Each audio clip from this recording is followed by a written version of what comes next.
understanding land titles we spoke about on my last post. You know what I mean. So let's talk about the common issues with land titles and documents.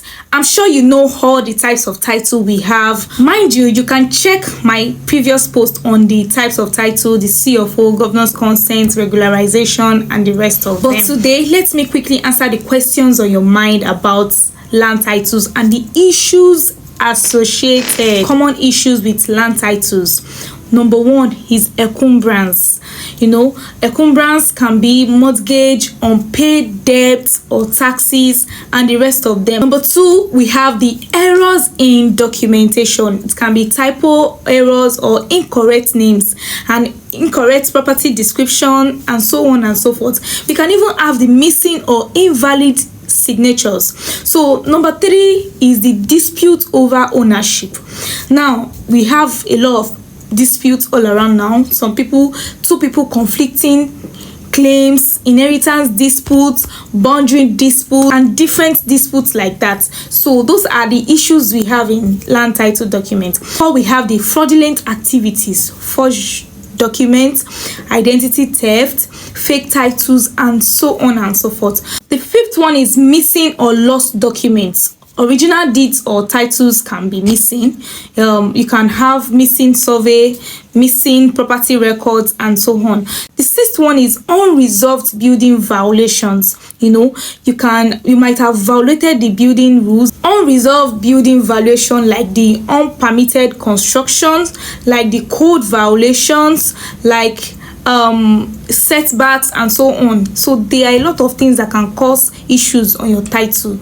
Number seven, you have the outstanding debts, unpaid property taxes, unpaid utility bills, and so many things. So many outstanding and unpaid bills can cause the issues you have when you start your title documentation.